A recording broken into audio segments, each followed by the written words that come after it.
7. The Certitude of the Divine. The Universal Father, being self-existent, is also self-explanatory. He actually lives in every rational mortal. But you cannot be sure about God unless you know Him. Sonship is the only experience which makes fatherhood certain. The universe is everywhere undergoing change. A changing universe is a dependent universe. Such a creation cannot be either final or absolute. A finite universe is wholly dependent on the ultimate and the absolute. The universe and God are not identical. One is cause, the other effect. The cause is absolute, infinite, eternal, and changeless.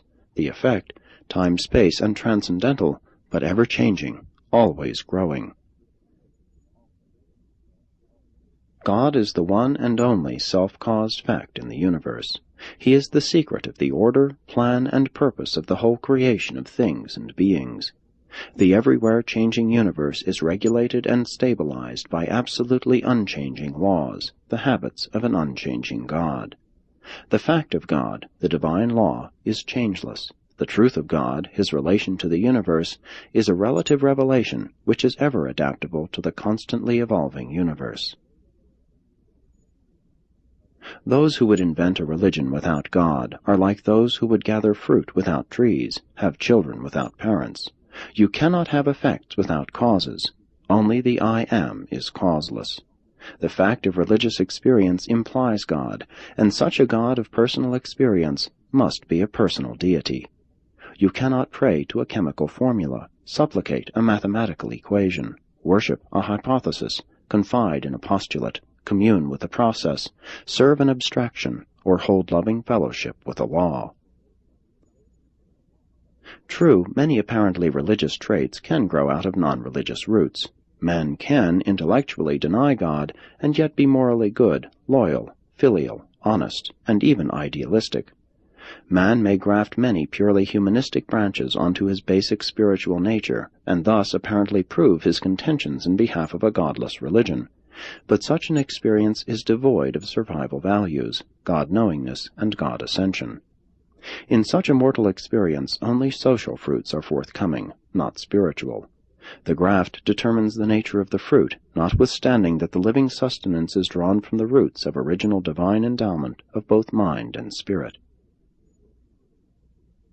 The intellectual earmark of religion is certainty. The philosophical characteristic is consistency. The social fruits are love and service. The God-knowing individual is not one who is blind to the difficulties or unmindful of the obstacles which stand in the way of finding God in the maze of superstition, tradition, and materialistic tendencies of modern times. He has encountered all these deterrents and triumphed over them, surmounted them by living faith, and attained the highlands of spiritual experience in spite of them. But it is true that many who are inwardly sure about God fear to assert such feelings of certainty because of the multiplicity and cleverness of those who assemble objections and magnify difficulties about believing in God. It requires no great depth of intellect to pick flaws, ask questions, or raise objections, but it does require brilliance of mind to answer these questions and solve these difficulties. Faith certainty is the greatest technique for dealing with all such superficial contentions. If science, philosophy, or sociology dares to become dogmatic in contending with the prophets of true religion, then should God-knowing men reply to such unwarranted dogmatism with that more far-seeing dogmatism of the certainty of personal spiritual experience. I know what I have experienced because I am a son of I Am. If the personal experience of a faither is to be challenged by dogma, then this faith-born son of the experienceable Father may reply with that unchallengeable dogma the statement of his actual sonship with the universal Father. Only an unqualified reality, an absolute, could dare consistently to be dogmatic. Those who assume to be dogmatic must, if consistent, sooner or later be driven into the arms of the absolute of energy, the universal of truth, and the infinite of love.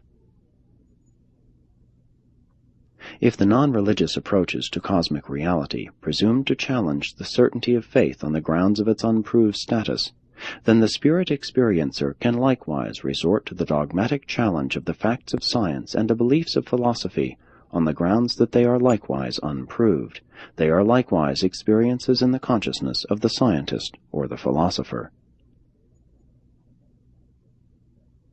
Of God, the most inescapable of all presences, the most real of all facts, the most living of all truths, the most loving of all friends, and the most divine of all values, we have the right to be the most certain of all universe experiences.